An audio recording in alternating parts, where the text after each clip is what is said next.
আমি কমিউনিজম গ্রহণ করেছি। জন্মভূমি না হয় মৃত্যু। বিশ্বজুড়ে মানুষ যেসব অসুবিধা এবং সমস্যার মুখোমুখি হয়েছিল, কমিউনিজমই এর উত্তর ছিল।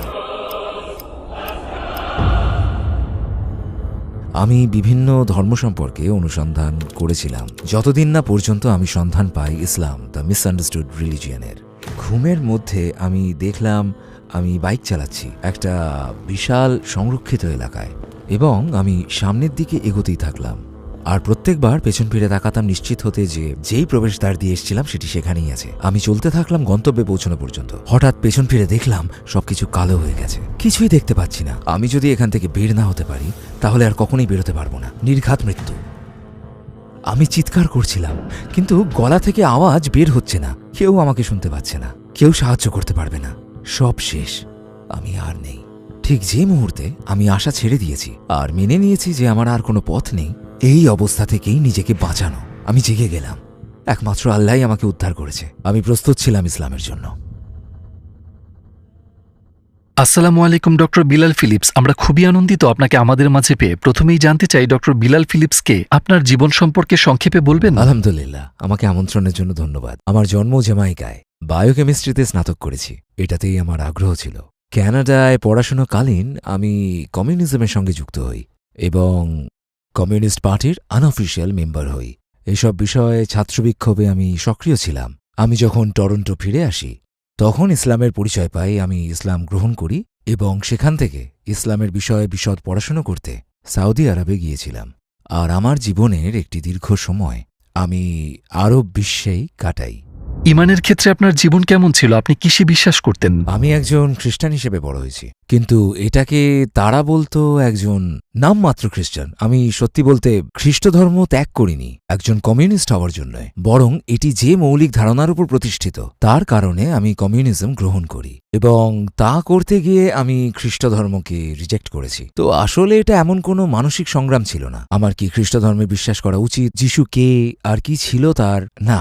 এর একমাত্র কারণ ছিল কমিউনিজম কি প্রতিনিধিত্ব করছে। এটার সমাধান ছিল মানুষের দুর্দশার, অসুবিধার এবং সেই সকল সমস্যার বিশ্বজুড়ে মানুষ যার মুখোমুখি হয়েছিল। এই সমস্যাগুলোর একমাত্র সমাধান করা যেতে পারে কমিউনিজমের মাধ্যমে। তাই আমি কমিউনিস্ট মুভমেন্টে যোগ দিয়েছিলাম। সেই উপলব্ধি থেকে কানাডা এবং মার্কিন যুক্তরাষ্ট্রে কমিউনিজমের সঙ্গে কিছু সময় কাটানোর পর আমি কিছু ত্রুটি দেখতে পাই। মানুষের কথা বলার স্বাধীনতার ক্ষেত্রে ত্রুটি এবং তাদের প্রকৃত অনুশীলনের ক্ষেত্রে ত্রুটি।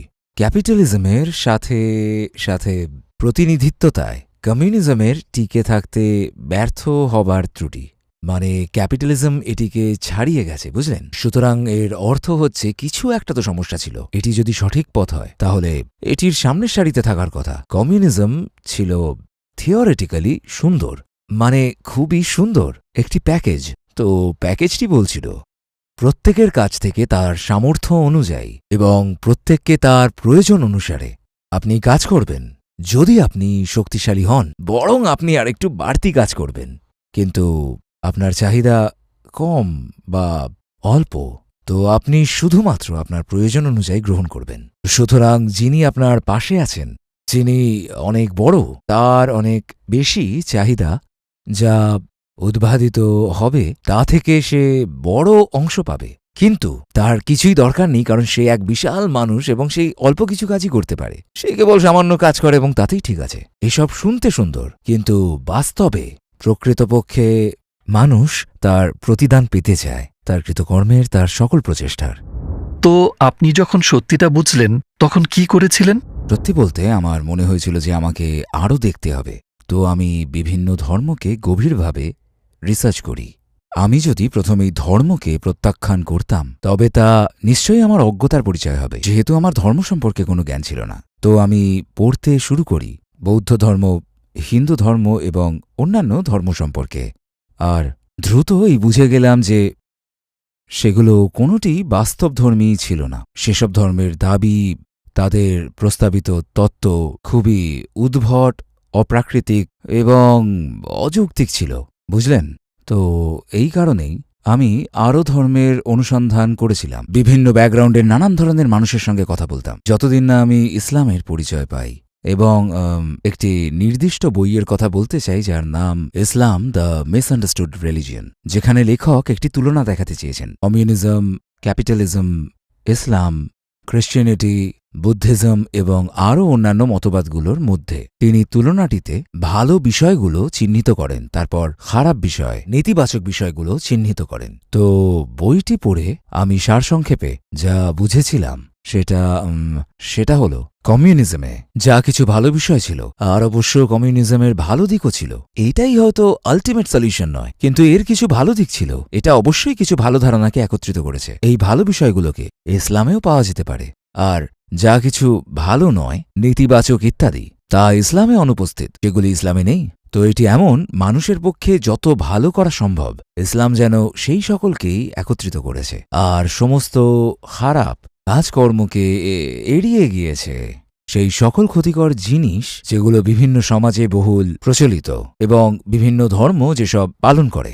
ইসলাম সম্পর্কে প্রথম কিভাবে জানলেন? এই গবেষণার আগে আপনার কি কোনো মুসলিমের সাথে সাক্ষাৎ হয়েছিল? আপনি বলেছিলেন আপনি মালয়েশিয়ায় ছিলেন, এবং আপনার মনে কি ধরনের চিন্তা ধারণা ছিল? ইসলাম সম্পর্কে কোনো অন্ধবিশ্বাস ছিল? মুসলমানদের সম্পর্কে আপনার কোনো ভালো ধারণা ছিল কি? মালয়েশিয়ায় যা দেখলাম তা ছিল একটি কালচারাল ইসলাম। ইসলাম শুধু একটি সংস্কৃতি। আমার মা একজন ইন্দোনেশিয়ানকে দত্তক নেন। সে পূর্ব মালয়েশিয়ায় বসবাস করত, স্টেট অফ সাবা, অঞ্চলটির নাম সাবা। আর আমার মা এবং বাবা দুজনেই ইসলামকে একটি ধর্ম হিসেবে সম্মান করতেন, আর তাই আমার মাকে বাড়তি কিছু কাজ করতে হতো যাতে আমার সৎ ভাইয়ের আমাদের সাথে থাকতে অসুবিধে না হয়। যেমন রমজানে তিনি তাড়াতাড়ি উঠে যেতেন এবং আমার সৎ ভাইয়ের জন্য সেহেরি প্রস্তুত করতেন, এবং ইফতারের জন্যও তিনি ব্যবস্থা করতেন, তার জন্য খাবার, পানীয় ইত্যাদি। যখন আমরা শূকরের মাংস খেতাম তিনি তার জন্য মাছ রান্না করে দিতেন। রবিবার যদি আমরা একটু অ্যালকোহল পান করি, যেটি ঐতিহ্যগতভাবে আমাদের রবিবার রাতের খাবার, তার জন্য সেখানে আঙুরের শরবত থাকত। তো তিনি নিশ্চিত করতেন যে তার যে ইসলাম এবং ইসলামী বিশ্বাসের সঙ্গে আপোষ না করা হয়। তো এবং সে বাড়িতেই নামাজ পড়ত। মাঝে মাঝে আমি, আমার ভাই এবং বোন যখনই তার রুমে ঢুকতাম, সবসময় আমরা তাকে মাটিতে দেখতাম, বুঝলেন, মাথা সামনের দিকে, নিচে আর কোমর উপরে। আর আমরা ভাবতাম ও কি করছে, কারণ মালয়েশিয়াতে সেই সময়টিতে মুসলমানরা প্রকাশ্যে ইসলাম পালন করতে পারত না, আর রাজধানীতে তো মোটেই না। সেখানে ঔপনিবেশিকরা ছিল। ব্রিটিশরা প্রধান শহরগুলোতে মসজিদ নির্মাণের ক্ষেত্রে নিষেধাজ্ঞা জারি করেছিল। সেগুলো নির্মাণ করতে হলে শহরের সীমানার বাইরে করতে হবে। তো আমি সেই দিনগুলোতে কখনো মসজিদ দেখিনি। তার প্র্যাকটিসগুলো ছিল খুবই অদ্ভুত প্র্যাকটিস। এই ধরুন যে আমরা কাউকে যোগব্যায়াম করতে দেখি, অথবা কেউ যেমন ধরুন অন্য কোনো ধরনের মুভমেন্ট করছে যা অন্য ধর্মের গোষ্ঠীর মানুষদের কাছে ইউনিক। তো আমরা এটিকে এমন বিশেষ হিসেবে দেখিনি, যেটি সম্পর্কে জানতে আগ্রহী হব, জাস্ট জিনিসটা অদ্ভুত লেগেছিল। তো আমি সেটি লক্ষ্য করেছি এবং আমি বুঝতে পারিনি সে কি করছে, যতদিন না আমি নিজেই ধর্মান্তরিত হয়েছি এবং প্রার্থনা করতে শিখেছি। ও হ্যাঁ, তো তাহলে আমার সৎ ভাই সে একজন মুসলিম। চলুন আমরা আপনার ইসলাম গ্রহণের গল্পে ফিরে যাই। তো এই বইগুলো পড়ার পর ফাইনালি মুসলিম হওয়ার জন্য আপনি কি পদক্ষেপ নিয়েছিলেন? আসসালামু আলাইকুম প্রিয় ভাই ও বোনেরা, আমরা দেখেছি যে আমাদের দর্শকদের ৮০% মানুষজন আমাদের চ্যানেলে সাবস্ক্রাইব করেননি। আপনারা যেমনটি জানেন আমরা একটি অলাভজনক প্রতিষ্ঠান, আর আমরা আমাদের কোনো ভিডিওতে বিজ্ঞাপন চালাই না। টুয়ার্ডস ইটার্নিটি শুধু একটি ইউটিউব চ্যানেলই না, এটি একটি মাদ্রাসাও। এখানে আমরা চেষ্টা করি নিজেদের এবং যুব সমাজকে ইসলামী শিক্ষা দেওয়ার। আমাদের লক্ষ্যই হলো শুধু সত্যকে প্রচার করা। কাজটা ছোট হতে পারে, কিন্তু ইনশাআল্লাহ অনেকের জন্য এটি পথ চলার সহায়ক হবে। এখন সাবস্ক্রাইব বাটনে ক্লিক করুন এবং একসাথে পথ চলি অনন্তকালের দিকে। চলুন আমরা আপনার ইসলাম গ্রহণের গল্পে ফিরে যাই। তো এই বইগুলো পড়ার পর ফাইনালি মুসলিম হওয়ার জন্য আপনি কি পদক্ষেপ নিয়েছিলেন?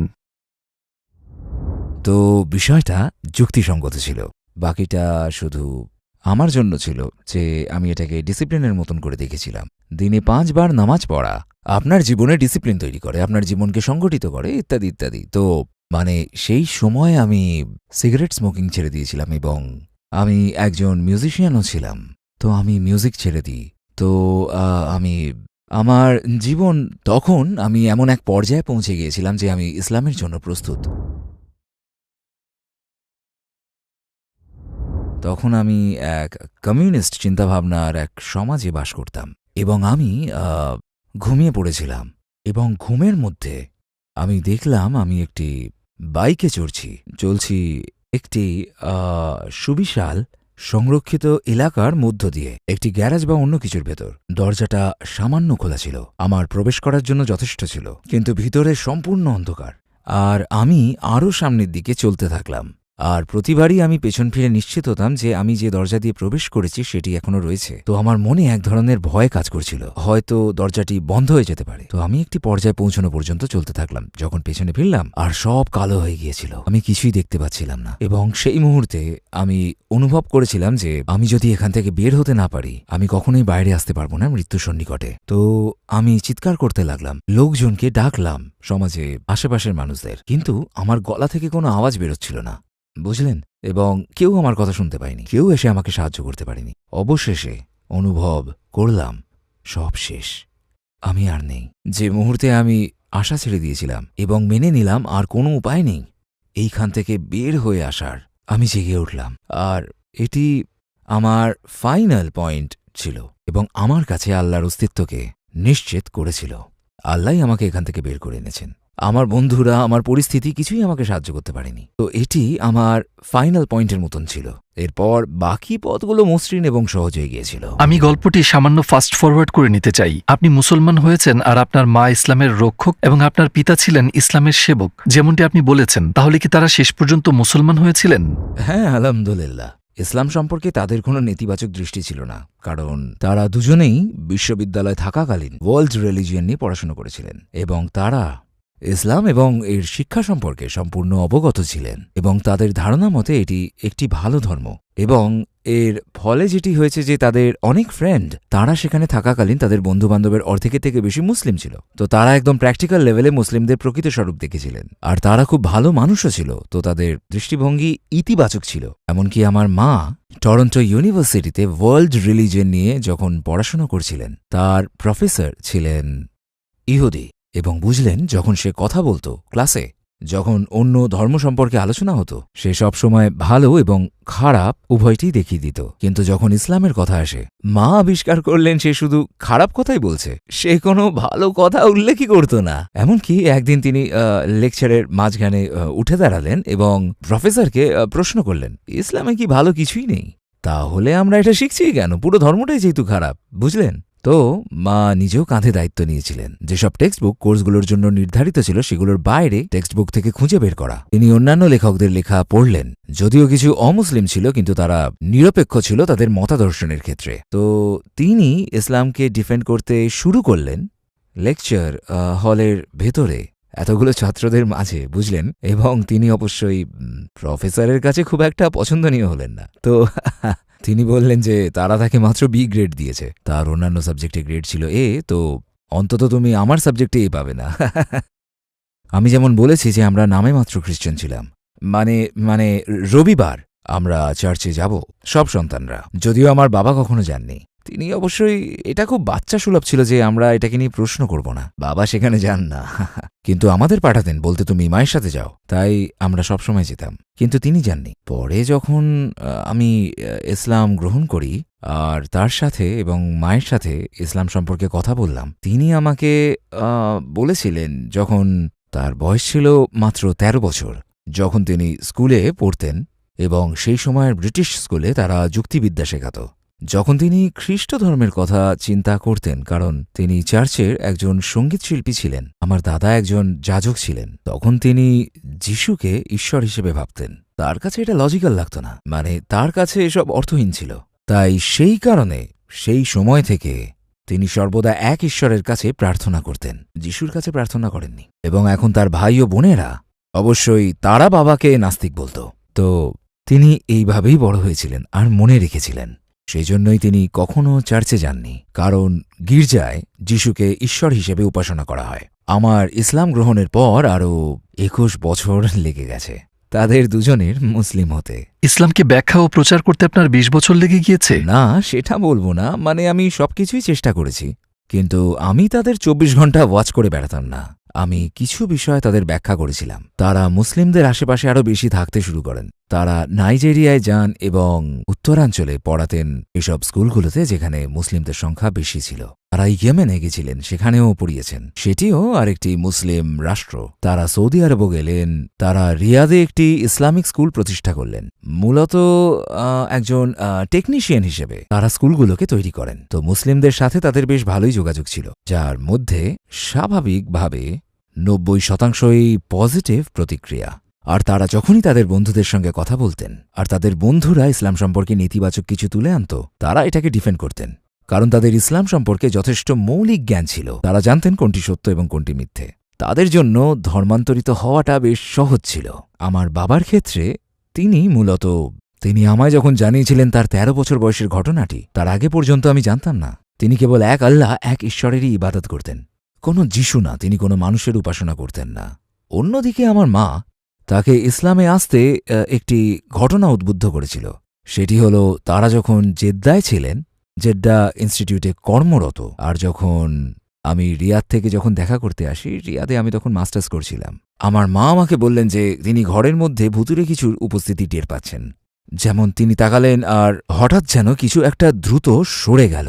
তিনি ঠিক বুঝতে পারছিলেন না কি ছিল সেটি, এবং তিনি সব রকমের চেষ্টা করেছেন ঘর থেকে সেটাকে সরিয়ে ফেলা। তার বিশ্বাস সেখানে খারাপ কিছু ছিল। তিনি একটা ক্রস বুনেছিলেন, তিনি বেশ কয়েকটি বুনেছিলেন। একটিকে বাড়ির মেন প্রবেশদ্বারের উপরে রাখলেন, একটিকে বেডরুমের দরজার উপর, আর একটাকে লিভিং রুমে। কিন্তু তিনি এত কিছু করার পরও সেটি বাড়ি থেকে যায়নি। তো আমি বললাম, ঠিক আছে, আমাকে এখানে সূরাল বাকারা পড়তে দিন। ঘর থেকে শয়তানি শক্তিকে তাড়ানোর জন্য ইসলামে সূরাল বাকারা পড়তে বলা হয়েছে। তো আমি লিভিং রুমে বসে সূরাল বাকারা পড়লাম। এরপর আমি রিয়াদে ফিরে গেলাম। তারপর ঘটনাটা ভুলে গেছিলাম। তো ইসলাম গ্রহণের পর তিনি বলেছিলেন, জানো, যখন তুমি সেখানে গিয়ে কুরআন পড়েছিলে, তিনি বললেন ঠিক পরের দিন সব চলে গেল। তিনি বলেছিলেন, তারপর থেকে আমি জানি ইসলাম সম্পর্কে কিছু তো ঠিক, অবশ্যই সবকিছু সম্পূর্ণ সঠিক। তো এটি তাকে সবথেকে বেশি প্রভাবিত করে থাকে, এবং তিনি ইসলাম গ্রহণ করেন। যে রাতে আমি টরন্টোতে তাদের সাথে দেখা করতে গেছিলাম, এবং তিনি আমাকে বললেন, তোমার বাবাকে বলো না, তাকে তার নিজের সিদ্ধান্ত নিতে দাও। এবং পরদিন সকালে আমার বাবা এলেন এবং তিনিও ইসলাম গ্রহণের ঘোষণা দেন। ইসলাম গ্রহণের পর আপনি ইসলামী দাওয়াতে সক্রিয় ছিলেন। আপনি কি আমাদের এমন কোনো স্মরণীয় দাওয়াহ কর্মকাণ্ডের কথা বলতে পারবেন? সম্ভবত আমার এই যাবৎ অভিজ্ঞতার সবথেকে স্মরণীয় মুহূর্ত ছিল সে সময় যেটিকে বলা হয় মরুজ্ঝড়, প্রথম গালফ যুদ্ধের সময়। সেই সময়টিতে প্রায় 5 লক্ষ আমেরিকান সৈন্যকে সৌদি আরবে আনা হয়েছিল সাদ্দামকে পরাজিত করতে, তাকে কুয়েত দখল করা থেকে বিরত রাখতে। এক সাউদি সার্জেন্ট আমাকে আমন্ত্রণ জানিয়েছিলেন, যিনি নিজেই যুদ্ধের আগে এবং পরে সেই সৈন্যদের মধ্যে দাওয়াতি কাজে নিয়োজিত ছিলেন। যুদ্ধ বেশি সময়ের জন্য স্থায়ী হয়নি, মাত্র কয়েকদিন। তো তিনি আমেরিকান সৈন্যদের অনেককে দেখতে যেতেন এবং চেষ্টা করতেন তাদেরকে ইসলামে দাওয়াত দেওয়ার। একটি দাওয়াত তাঁবু স্থাপন করার প্রস্তাবনা পেশ করা হয়েছিল। আমেরিকান সৈন্য যাদেরকে দেশের বাইরে স্থানান্তর করা হয়েছিল, তাদের শিবিরের ঠিক মাঝখানে, আর তাঁবুর ওপর একটি লেবেল লেখা ছিল, Saudi Arabian cultural information tent. আমরা দাওয়া টেন্ট সম্বোধন করি, আর সেখানে বেশ কয়েকটি টেবিল জুড়ে বুকলেটস ছিল সৌদি আরব সম্পর্কে, প্রাণী সম্পর্কে, বিভিন্ন প্রকার পাখি এবং সৌদি আরবের সংস্কৃতি, আর সেগুলোর ভেতরে ইসলাম সম্পর্কিত কিছু প্রচারপত্রও ছিল। আর আমরা কিছু ইংরেজি কোরআনের কপিও রেখেছিলাম যারা কিনতে আগ্রহী তাদের জন্য। এবং তাঁবুতে আমাদেরও কিছু দায়িত্ব ছিল, যেমন সামরিক বাহিনীর দল, সৈন্য, পুরুষ মহিলা একসাথে 150 কিংবা 200 জন যারা আসত, তাদের কাছে একটি আরব সংস্কৃতি হিসেবে পরোক্ষভাবে ইসলামকে রিপ্রেজেন্ট করার। কারণ সৌদি আরবের সংস্কৃতি নিয়ে কথা বলতে গেলে আপনাকে মূলত ইসলাম সম্পর্কে আলোচনা করতে হবে, কারণ ইসলামই এটির মূল ফাউন্ডেশন। কারণ আপনি সেখানে যা কিছুই দেখবেন তার বেশিরভাগই ইসলাম থেকেই এসেছে। তো তাদের এই বার্তা পৌঁছে দেওয়া হয়েছিল যে জনগণের সংস্কৃতিতে ইসলাম কিভাবে ওতপ্রোতভাবে জড়িত থাকে, এবং ধীরে ধীরে তাদের একটি সংখ্যককে মসজিদ পরিদর্শনে নিয়ে যাওয়া হয়। দেখুন মসজিদের ভিতরে কি হচ্ছে, দেখুন মুসলিমরা কিভাবে প্রার্থনা করে, আর তারা নানান রকমের প্রশ্ন জিজ্ঞেস করে। মহিলা সৈন্যদের জন্য আলাদা ব্যবস্থা করা হয়েছিল।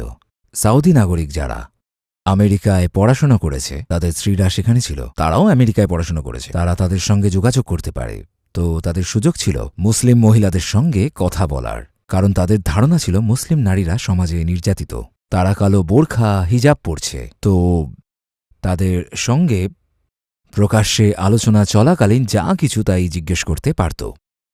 আলহামদুলিল্লাহ, প্রায় 5 মাসের এই সময়টুকুতে তাদেরকে দেশের বাইরে স্থানান্তর করা হয়, আর তাদের মধ্যে 3000-এরও বেশি আমাদের তাঁবু থেকে ইসলাম কবুল করেছে ইনশাল্লাহ। তো আমার জন্য এটি খুবই চমকপ্রদ ছিল, যা আমি আগে কখনো দেখিনি।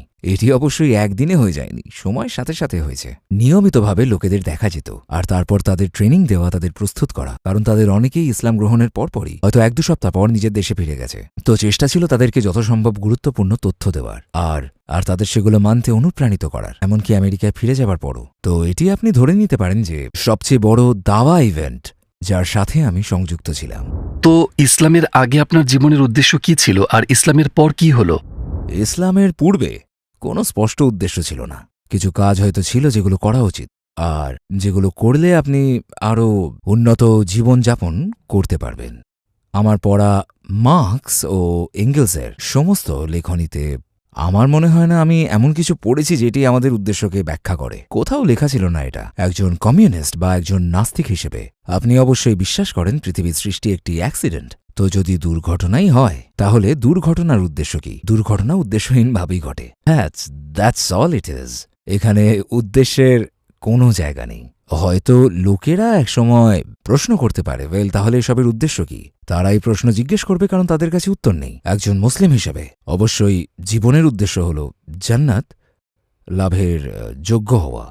পৃথিবীর জীবন হল একটি পথ অনন্ত জীবনে, যাকে আমরা জান্নাত বলি।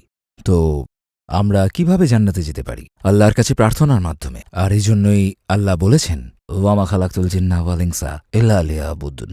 আমি জিন ও মানুষকে সৃষ্টি করেছি একমাত্র এই কারণে যে তারা আমারই ইবাদত করবে। জান্নাতে জীবনের পরিপূর্ণতা অর্জনের জন্য আমাদের প্রচেষ্টা হবে ইবাদতের মাধ্যমে। ডক্টর বিলাল ফিলিপস, আন্তরিক এবং জ্ঞানগর্ভ উত্তরের জন্য আপনাকে ধন্যবাদ। আমরা সবাই অনেক উপকৃত হয়েছি। আল্লাহ দ্বীনের জন্য এই প্রচেষ্টাকে কবুল করুন। Amen, amen. আল্লাহ আপনাকে এবং আপনার টিমকে উত্তম প্রতিদান দিক আপনাদের এত সুন্দর প্রচেষ্টার জন্য, জীবনের প্রকৃত অর্থ মানুষের জানতে সাহায্য করার জন্য।